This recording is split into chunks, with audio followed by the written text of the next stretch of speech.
Hello दोस्तों, स्वागत है आपका आज के एक और नए महत्वपूर्ण वीडियो में।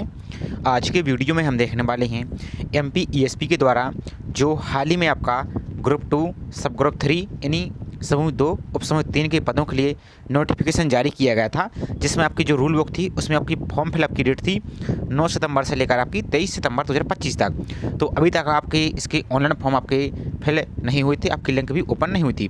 तो इसी के संबंध में ईएसपी के द्वारा एक नया महत्वपूर्ण संशोधन आपका नोटिस आया है। तो उस नोटिस में क्या कुछ बोला गया है, पूरी जानकारी इस वीडियो में यहाँ पर हम देखने वाले हैं। साथ ही अब आपको आगे क्या करना है, तो सभी जानकारी इस वीडियो में देखने वाले हैं। साथ ही आपकी परीक्षा की तिथि में क्या कुछ परिवर्तन हो सकता है, तो ये भी जानकारी थोड़ी सी यहाँ पर हम समझने वाले हैं। तो चलिए स्टार्ट करते हैं आज के वीडियो को। साथ ही आप सभी से एक छोटा सा रिक्वेस्ट है, चैनल पर आप यदि पहली बार विजिट कर रहे हैं तो चैनल को सब्सक्राइब करके जरूर रखिए। साथ ही बेल आइकन पर भी क्लिक करके रखिए, इससे संबंधित जैसे कोई और भी अपडेट आएगा तो आपको वीडियो के माध्यम से जानकारी प्रोवाइड कर दी जाएगी। तो आप देख सकते हैं 23 सितंबर का एक महत्वपूर्ण अपडेट आया है ईएसपी के द्वारा। अब वो क्या है तो इसमें समझ लेते हैं। तो समूह 2 और समूह 3 के अंतर्गत संयुक्त भर्ती परीक्षा 2025 के संबंध में सूचना।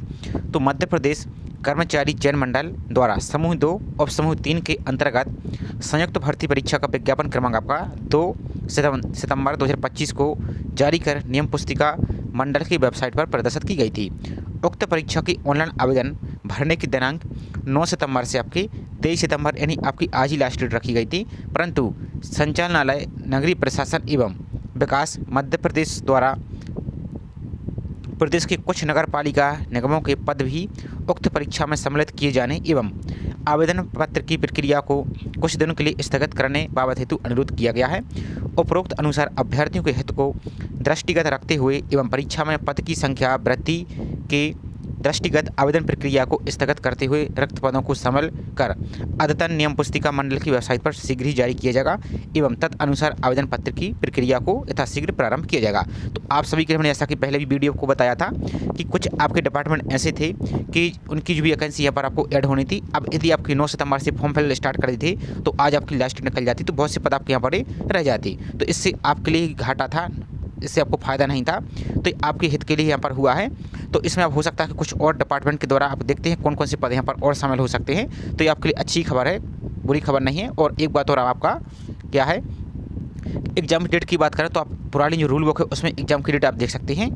तो पहले आपकी एग्जाम डेट देख सकते हैं, 28/10 से आपके एग्जाम लगे हुए थे, लेकिन अब आपकी 30/10 के आसपास आपके यहाँ पर जो कांस्टेबल एग्जाम है वो आपके यहाँ पर चलने वाला है। तो लगभग आपका कम से कम कितना भी फॉर्म फिल हो, कम से कम 1 मंथ तो आपका एग्जाम ही चलने वाला है। तो पूरा नवंबर आपका निकल जाएगा। उसके बाद आपका जो एएसआई एलडीसी का नोटिफिकेशन आया है उसका भी एग्जाम आपका शायद 10 दिसंबर है। हाँ, तो इसी कुछ आपका यहाँ पर एग्जाम लगा हुआ है। तो मान ले तो कम से कम 10 दिन, कम से कम इससे ज़्यादा भी हो सकता है आपके फॉर्म फिल, तो कम से कम 10-15 दिन तो आपके एग्जाम चलेंगे।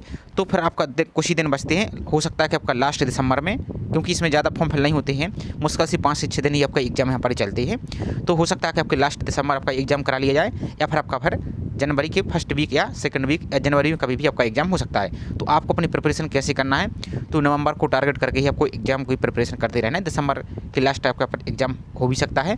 और आपकी जो अब आपकी रूल बुक आएगी, संशोधित रूल बुक आएगी, तो उसमें आपकी एग्जाम की डेट भी मेंशन कर दिया जाएगा और आपकी जो भी नई पोस्ट ऐड होनी है तो वो भी आपकी ऐड हो जाएंगी। तो अब आपको परेशान नहीं होना है, सिलेबस आपके पास ही है, आप सभी के पास सिलेबस तो है ही। तो अब आप क्या कीजिए, पार्ट ए का मजबूत कीजिए, पार्ट बी का सिलेबस सेम रहने वाला, सिर्फ आपकी पोस्ट की संख्या ऐड हो सकती है। और इसमें आपको हमने बता ही दिया था कि कुछ आपका जो असिस्टेंट इंजीनियर की पोस्ट थी उसको लेकर भी प्रॉब्लम थी, क्योंकि वो आपकी द्वितीय श्रेणी की राजपत्रित पोस्ट थी। तो उनके लिए यहाँ पर तृतीय श्रेणी में कर दिया था और अराजपत्रित कर दिया था।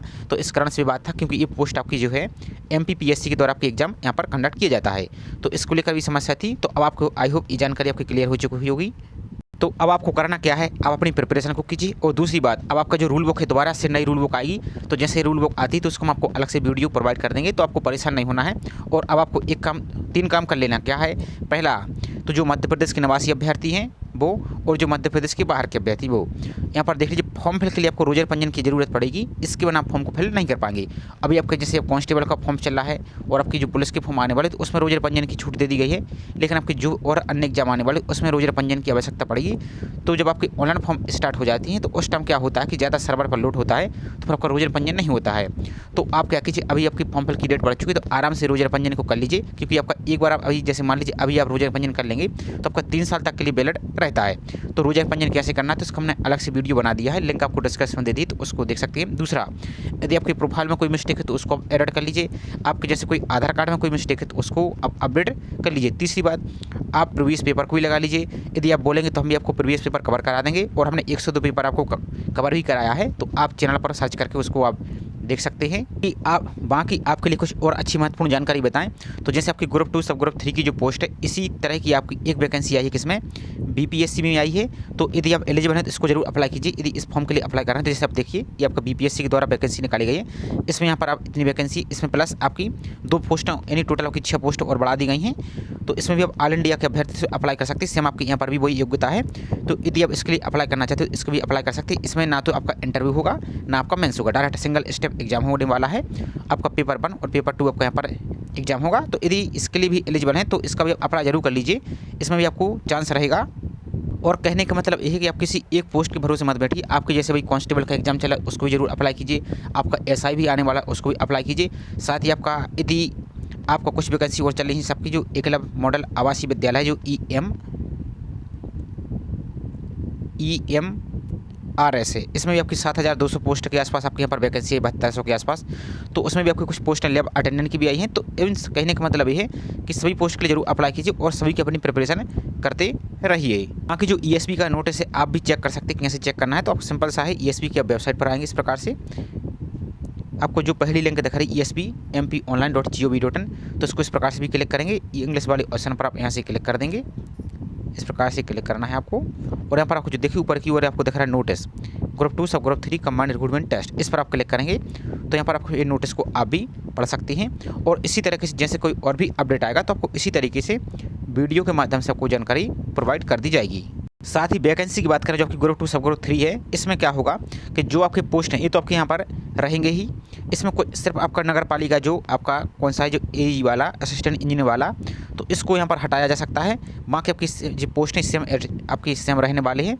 बाकी इसके अलावा जो ऐड होंगे तो वो तो आपको पता चल जाएगा। अब आपको कराना क्या है, एक काम और कर लीजिए, ये तो रूल वर्क आपकी रहेगी, कुछ दिन आपकी दोबारा से रिवाइज होकर आ जाएगी।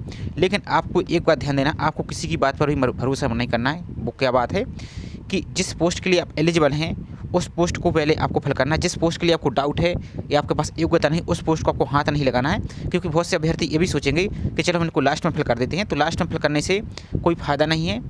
फ़ायदा का मतलब ये है क्योंकि बाद में अभी समस्या होगी। और आपका एक बात और, आपके पेपर कोड के अनुसार फीस यहाँ पर ली जाएगी। आपके पेपर कोड आप दिखा देते हैं। अब जैसे मान लीजिए पहले ये पोस्ट है, तो इसमें से आपके इन्होंने क्या मांगा, जैसे मान्यता प्राप्त विश्वविद्यालय से जीव विज्ञान में या फिर कृषि विज्ञान में स्नातक उपाधि एवं वैकल्पिक अर्हता के रूप में कंप्यूटर संचालन का ज्ञान होना चाहिए। तो इसमें क्या है, जैसे मान लीजिए आपके पास या तो बायोलॉजी में ग्रेजुएशन हो या फिर आपके पास एग्रीकल्चर में ग्रेजुएशन हो, तो इसमें अप्लाई कर सकते हैं। अब इसकी बात करें तो कंप्यूटर, तो इसमें कंप्यूटर चलाने का ज्ञान हो, लेकिन यहाँ पर डिप्लोमा हो ऐसा ज़रूरी नहीं है। तो इसमें आप अप्लाई यहाँ से कर सकते हैं। लेकिन कुछ और पोस्ट हैं, आपको और दिखा दें थोड़ा सा एग्जाम्पल के लिए।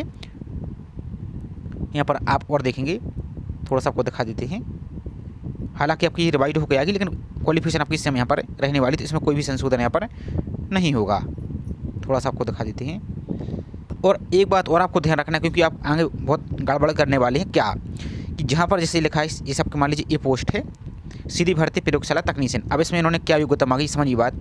विषय भौतिक, रसायन शास्त्र और भूविज्ञान। इसका मतलब क्या है कि सिर्फ आपके पास फिजिक्स है तो इसमें आप अप्लाई नहीं कर पाएंगे, सिर्फ आपके पास केमिस्ट्री तो भी अप्लाई नहीं कर पाएंगे, सिर्फ आपके पास भूविज्ञान तो भी अप्लाई नहीं कर पाएंगे। इसका मतलब है कि कॉमा लगा है तो आपके तीनों सब्जेक्ट यहाँ पर होने चाहिए, प्लस प्रथम श्रेणी यानी कम से कम 60% से कम नहीं होने चाहिए, इसके ऊपर ही आपके हों तो ही इसमें अप्लाई कर सकते हैं। बाकी यदि जिसमें इस प्रकार से लिखा है, आपको दिखा दें थोड़ा सा, जो आपने पहले ही देखी थी रेशम संचालनालय की, आपकी रेशम निरीक्षा की, तो इस जैसे मान लीजिए आपकी यही पोस्ट है, तो इसमें क्या है, आपके पास लोक स्वास्थ्य अभियांत्रिकी में आपके पास योग्यता हो, या फिर पर्यावरण अभियांत्रिकी में हो, या सैनिटरी इंजीनियर में। इसी तरीके से आपका जो और अन्य पोस्ट है इस प्रकार से आपको ये चेक करना है। अब जैसे मान लीजिए आपकी एक पोस्ट है प्रयोगशाला सहायक की, पोस्ट कोड यहाँ पर 14। अब इसमें देख लीजिए आपके पास या तो जीव विज्ञान में डिग्री हो या फिर मत्स्य विज्ञान हो, इनमें से आपके पास है तो आपको चल जाएगा। लेकिन जिसमें कॉमा लगा के लिखा एक साथ, तो इसका मतलब है आपकी तीनों होना चाहिए। आप यदि इस प्रकार की भी गलती करते हैं तो आपको सावधान हो जाना है, नहीं तो आपको समस्या क्या है कि आपको सिलेक्शन तो हो जाएगा, लेकिन मान लीजिए आपकी उसी पोस्ट पर सिलेक्शन हुआ और आप डॉक्यूमेंट वेरिफिकेशन में जाएंगे तो वहाँ पर जब चेक किया जाएगा तो आपको फिर बाहर कर दिया जाएगा। बाकी पोस्ट में आपका ये वेटिंग में रहता है। अब यदि कोई पोस्ट को छोड़ता है तो आपको मिलेगा, नहीं तो फिर आपको पोस्ट नहीं मिलेगी। तो थोड़ी सी यदि आप गलती करते हैं तो आपको यहाँ पर बाहर कर दिया जाएगा। तो ये छोटी सी इन्फॉर्मेशन थी। आई होप जानकारी आपको पसंद आई होगी। जानकारी पसंद आई हो तो वीडियो को लाइक जरूर कीजिए। साथ ही चैनल को अभी तक सब्सक्राइब नहीं किया है तो चैनल को सब्सक्राइब करके बेल आइकन पर प्रेस करके जरूर रखिए इसी तरीके की रेगुलर अपडेट पाने के लिए। तो अब आपको इस रूल बुक को, इस डेट को आपको भूल जाना। अब आपकी दोबारा से एक नई डेट आएगी। तो चलिए मिलते हैं इसी तरीके से नेक्स्ट वीडियो में। जय हिंद।